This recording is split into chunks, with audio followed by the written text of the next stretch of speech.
Hello viewers, அபி ஜோனுக்கு உங்களை அன்புடன் வரவேற்கிறோம். இம்சை அரசன் 23ஆம் புலிகேசிக்கு அடுத்ததா யோகி பாபுவை லீட் ரோலா வச்சு இயக்குனர் சிம்புதேவன் இயக்கி இருக்கிற இன்னொரு பீரியட் பொலிட்டிக்கல் சட்டையர் பிலிம் தான் இந்த போட் திரைப்படம் எப்படி இருக்கு, அதோட பிளஸ் அண்ட் மைனஸ் எல்லாம் என்ன அப்படிங்கறத இந்த வீடியோல தெளிவா பார்க்கலாம் வாங்க. எங்க வீடியோவை பாக்குற நிறைய பேரு லைக் பண்றதுக்கு மறந்துடுறீங்க. தயவு செஞ்சு இந்த வீடியோவோட லைக் பண்ணி எங்களை சப்போர்ட் பண்ணுங்க. அப்படியே உங்க பேரையும் மறக்காம கமெண்ட்ல பதிவு பண்ணிருங்க. அப்பதான் யாராருக்கெல்லாம் இந்த வீடியோ பிடிச்சிருக்கு அப்படிங்கறது எங்களுக்கு தெரியும். போட் அப்படிங்கறதோட விரிவாக்கமே based on a true incident அப்படிங்கறத டைட்டில் கார்ட்லயே போட்டுறாங்க. வடிவேலுவுக்கு இம்சை அரசன் படம் எப்படி ஒரு வெற்றி படமா அமைஞ்சதோ, யோகி பாபுக்கு இந்த படம் அந்த மாதிரி அமையுமா அப்படிங்கிற கேள்விக்கு விடை தெரிஞ்சுக்கிறதுக்கு முன்னாடி போட் திரைப்படத்தோட கதை என்னன்னு பாத்திரலாம். 1943ல சென்னை நகரத்து மேல ஜப்பானோட போர் விமானங்கள் குண்டு வீச போறதா ஒரு செய்தி வருது. இந்த செய்தி சென்னை மாகாண மக்களையும் பிரிட்டிஷ் ஆட்சியாளர்களையும் காவல்துறையும் கதி கலங்க வைக்குது. இந்த நிலைமையில தான் பிரிட்டிஷ்காரங்களால கைது செய்யப்பட்ட தன்னோட தம்பியை கூட்டிட்டு வர்றதுக்காக சென்னை காசிமேட்டை சேர்ந்த மீனவரான யோகி பாபு தன்னோட பாட்டி முத்துமாரியோட பிரிட்டிஷ் காவல்துறையை அணுகிறாரு. அங்க அவர் அவமானப்படுத்தப்படுறாரு. 2 நாள்ல தங்கையோட திருமணம் நடக்க இருக்கிறதுனால தம்பியை மீட்க முடியாத சோகத்துல இருக்கும் போதுதான் சென்னைய போர் விமானங்கள் சுத்தி வளைக்குது.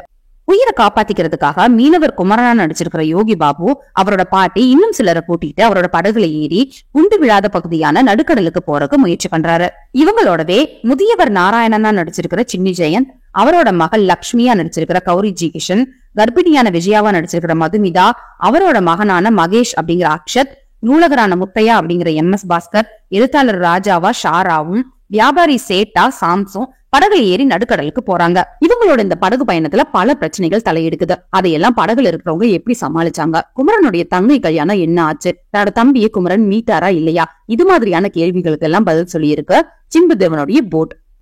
தன்னுடைய வழக்கமான ஒன்லைன் காமெடி யுக்திகளை இந்த படத்துலயும் யூஸ் பண்ணிருக்காரு யோகி பாபு. ஆனா ஒரு சில இடங்கள்ல மட்டும்தான் சிரிக்க வைக்கிறாரு. அதே நேரத்துல எமோஷனலான இடங்கள்ல தேவையான நடிப்பையும் இருக்கத்தையும் கொடுத்து கதாநாயகனா முன்னேறி இருக்காரு. ஒரு அணுகுண்டை விட மனிதனோட சுயநலம் எவ்வளவு கொடூரமானது அப்படிங்கறதா இந்த படகு திரைப்படம் மூலமா நமக்கு சொல்லி இருக்காரு சிம்புதேவன். தன்னுடைய இம்சை அரசன் படத்துல ஓவியம், அந்தப்புறம், மல்யுத்த போட்டி, அக்காமாலா கப்சி, ஆங்கிலேயர்களோட சேர்ந்துகிட்டு இந்தியாவுக்கு எதிராக சதி செய்யற அரச குடும்பத்தினர் அப்படின்னு பல விஷயங்களை அடுக்கி வச்சிருப்பாரு சிம்புதேவன். அதே மாதிரிதான் 1943ல நடக்கிற கதைக்களமா இந்த படத்தை எடுத்துக்கிட்டு சாதி மத பாகுபாடு, இன்னைக்கு அரசியல் சூழல்ல நடக்கிற பிரச்சனை, இது எல்லாத்தையுமே அரசியல் நையாண்டியோட கையாண்டிருக்கிற விதம் தான் இந்த படத்தை ரசிக்க வைக்குது. இப்ப இந்த படத்தோட பிளஸ் என்னன்னு பாக்கலாம். யோகி பாபு படகோட்டியா அசத்தலா நடிச்சிருக்காரு.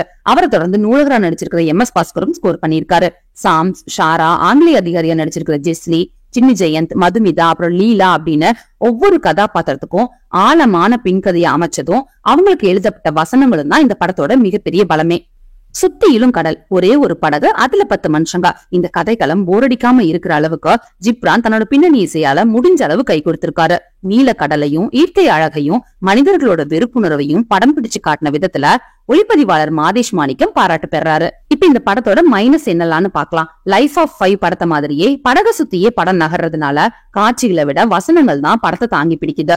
ஃபர்ஸ்ட் ஹாஃப்ல அது சுவாரஸ்யமா இருந்தாலும் செகண்ட் ஹாஃப்ல அதுவே சில இடங்கள்ல டல் அடிச்சிருது.